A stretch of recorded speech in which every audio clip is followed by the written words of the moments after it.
Hello everyone, welcome back to the channel. Today we're diving into a massive and shocking operation that has sent shockwaves across the Caribbean, the United States Navy and FBI joining forces to strike down a secret $30 billion drug cartel fleet. This story isn't just about one raid, it's about how the U.S. uncovered one of the most sophisticated smuggling networks ever seen in the Western Hemisphere, and how this operation could completely reshape the balance of power in the Caribbean's underworld. It all began when U.S. intelligence picked up unusual maritime signals deep in the Caribbean Sea, strange movements of small vessels that seemed to disappear off radar, only to reappear days later near Central and South America. At first, it looked like ordinary fishing traffic, but patterns didn't lie. These vessels were operating with near-military precision, moving in coordinated routes, and changing transponders to hide their identities. The FBI Counter-Narcotics Task Force began cross-referencing satellite data, eventually uncovering something staggering: a secret fleet of semi-submersible narco subs, cargo ships, and stealth speedboats owned and operated by a powerful cartel alliance stretching from Colombia to Mexico. For years, this fleet had slipped under international surveillance, smuggling billions of dollars worth of cocaine, fentanyl, and weapons into the United States and Europe. But what made this cartel network different was its use of cutting-edge technology, encrypted communications, advanced radar jamming systems, and even ex-military engineers helping design vessels capable of traveling thousands of miles without detection. The operation had grown so vast that the FBI estimated its total worth at over $30 billion. As U.S. authorities pieced together the puzzle, it became clear that this was not just a criminal enterprise, it was a shadow navy. The vessels were organized in fleets, protected by armed escorts, and operated like a small military force. The decision was made: the U.S. Navy would join the FBI and DEA in a covert strike operation to dismantle the fleet once and for all. In early reports, intelligence suggested that several key cartel vessels were anchored in hidden coves around Venezuela, the Dominican Republic, and small uninhabited Caribbean islands. The U.S. Navy deployed fast response destroyers and surveillance drones from the USS Farragut, while FBI and DEA agents coordinated with regional partners under strict secrecy. The operation was codenamed Caribbean Storm. Then, in one coordinated night, the Caribbean erupted. U.S. Navy drones locked onto the cartel's stealth vessels as Special Forces teams intercepted multiple ships in open waters. Gunfire echoed across the dark sea as heavily armed smugglers fought back, desperate to destroy evidence before capture. But the U.S. response was swift and overwhelming. Within hours, at least 7 narco subs and 12 fast boats were seized or destroyed. Among the captures were vessels carrying tons of drugs and encrypted communication devices that revealed the cartel's hidden command structure. FBI sources later confirmed that several high-ranking cartel logistics managers were arrested during simultaneous raids in Miami, Puerto Rico, and Panama. These men were not street-level dealers, they were ex-military strategists responsible for coordinating global shipments. Documents found on board revealed offshore accounts, secret ship registries, and contracts worth billions. It was the biggest maritime drug seizure in U.S. history, dwarfing any previous cartel bust. As news broke, governments across Latin America reacted with shock.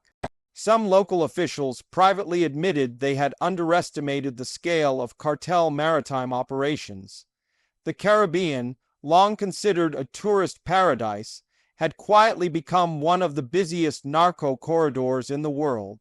The U.S. strike had exposed a hidden economy where criminal empires built fleets larger than some national coast guards. What made this operation particularly impressive was how quietly it was executed. No leaks, no warning, no political showmanship. U.S. forces moved with surgical precision, striking at multiple locations at once to prevent the cartel from regrouping or retaliating. Satellite footage showed explosions lighting up isolated stretches of ocean as cartel ships went up in flames. In Washington, senior defense officials hailed the operation as a breakthrough in the fight against transnational organized crime. For the first time in decades, the U.S. Navy and FBI had directly collaborated in a hybrid operation that blurred the line between law enforcement and military action. The results were devastating for the cartels. However, not everyone was celebrating. Intelligence analysts warned that dismantling the fleet could trigger chaos within the cartel network, potentially leading to violent power struggles across Central America. Smaller factions might try to seize control of smuggling routes, sparking new waves of conflict and instability in the region. The Caribbean, once peaceful, could now see an increase in naval confrontations and covert battles beneath the surface. Meanwhile, in the aftermath, the FBI confirmed that the $30 billion valuation wasn't just about drugs. The cartel had been secretly investing in offshore oil ventures, gold smuggling, and even arms trafficking, diversifying its operations far beyond narcotics. The seized documents revealed connections to corrupt officials, business tycoons, and shell companies operating in major global cities. It was a web of corruption that stretched from the Caribbean islands to Europe and the Middle East. One of the most shocking discoveries was evidence suggesting cartel cooperation with rogue ex-naval officers from multiple countries, including those trained in submarine warfare. These individuals had allegedly helped design submersible vessels capable of carrying massive drug payloads while remaining nearly invisible to sonar. The realization that such military-grade technology was being used by criminals sent a chill through the intelligence community. In the days following the strike, footage leaked online showing burning ships drifting off the coast of Venezuela and Colombia. Locals reported hearing heavy explosions at sea and seeing foreign helicopters patrolling the skies. Social media exploded with speculation, and soon the world knew. The U.S. had just destroyed a secret cartel navy. The operation's success sent a clear message the United States was willing to take its fight against organized crime directly to the seas, using its full military and intelligence power. But it also raised deeper questions. If a cartel could build a $30 billion fleet right under the world's nose, what else could they be hiding? How many more secret networks are still operating unseen in the vast expanse of international waters? As investigations continue, experts believe this operation will have long-term consequences for global trafficking routes. Some predict a shift toward new maritime corridors in West Africa and the Pacific, while others warn that surviving cartel leaders will invest in even more advanced stealth technology. One thing is certain, the Caribbean will never be the same again. For now, the U.S. Navy and FBI are calling this one of the most significant victories in modern anti-cartel warfare. But behind closed doors, officials know the war is far from over. This was just one fleet, one operation.